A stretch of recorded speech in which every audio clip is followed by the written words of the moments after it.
Hello, friends. Let's understand today the poetry Hope is a Thing with Feathers. The poetry is written by a popular poetess, that is Emily Dickinson. Let's understand a few things about the poetess Emily Dickinson and then move forward with the poetry explanation. Emily Dickinson was born on 10th of December 1830 in Massachusetts. Her father was popularly known as a congressman serving as a state and national politics leader. Emily Dickinson also had a brother named Austin. Austen, we find, later on studied law schools and became attorney. She also had a younger sister named as Lavinia, and we find that Lavinia, Austen, and Emily Dickinson were intellectual companions for their lifetime. Through the studies of poetries of Emily Dickinson, we also find that Dickinson had a very much influence of metaphysical poets, especially of 17th century England.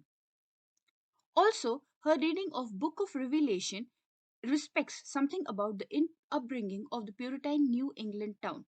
This can be seen to have been encouraged by Calvinist, Orthodox, conservative form of Christianity.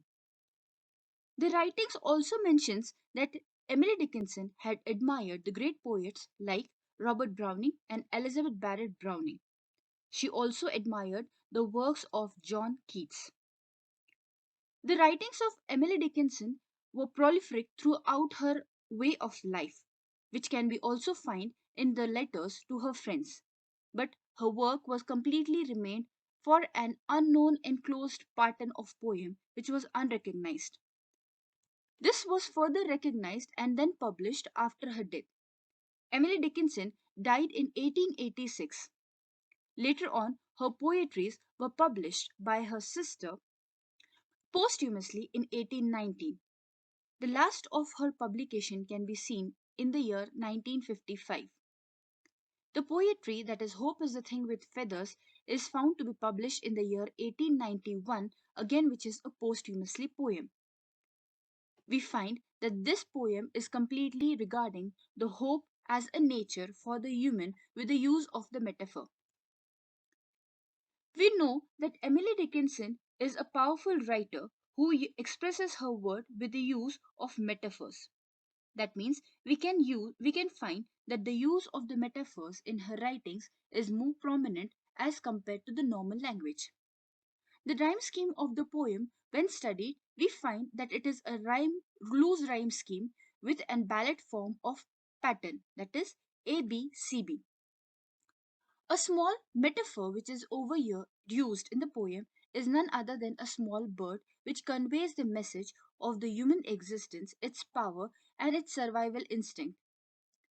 The metaphor over here, that is a small bird, can be seen to be indicating that even in the harshest of the storm and coldest of the wind, it always expresses its survival. It wants to keep itself alive.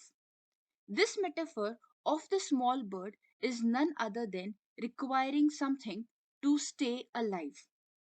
As the speaker, we can find that the bird never shakes by its coldest in the coldest of the land and strangest of the sea, yet it does not also at the same time demands the breadcrumb.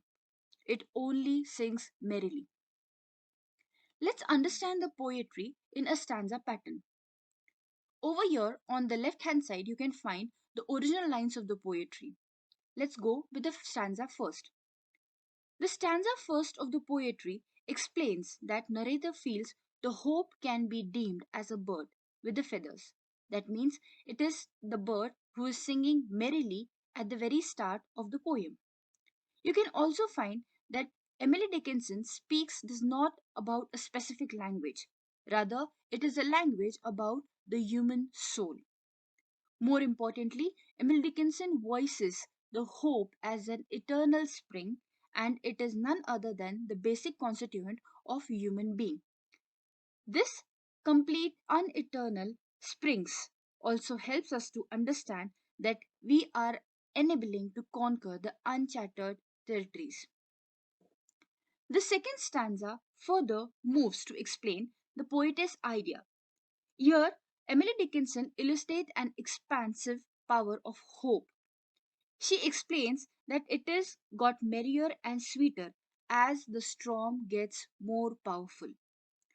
The poet is also considered that no storm can impact the hope of the human attitude. This only explains that even the deadliest storm, astronomical, any kind of proposition, does not help the bird to flatten and keep itself silent. Same is the thing which happens with the men or the human categories also. We keep on sailing in a ship for with the hope that we are going to reach at our destination place. The very third stanza explains the final conception of Emily Dickinson. Emily Dickinson concludes the poem by stressing that hope retains its clarity and tensile strength in the harshest of the condition. That is, it never demands any kind of services. Only what it demands is to move on continuously and powerfully. This idea of hope is nothing else but the human inherent power which it had got. Only thing what you have to do is keep polishing it. This need of polishing stresses on the idea that hope always passes on from one generation to another generations, be it any kind of a bird or human being. The metaphoric aspect over here in the hope is the thing with feathers is the very kind of old practice. Here, the small bird, represents a hope in the poem. This abstract concept is under the study with idea of death, love, and hope, which is oftenly represented in the form of a nature. We also find some typicality in the writings of Emily Dickinson. Emily Dickinson had written the complete poetry in a pattern of dash like marks, which were very completely normal in the parts.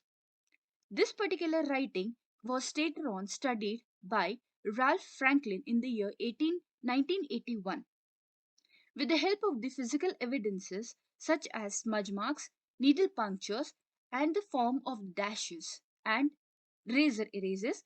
You can find that the actual date of Hope is a Thing with Feathers was calculated. This was something about the picture line of Hope is a Thing with Feathers.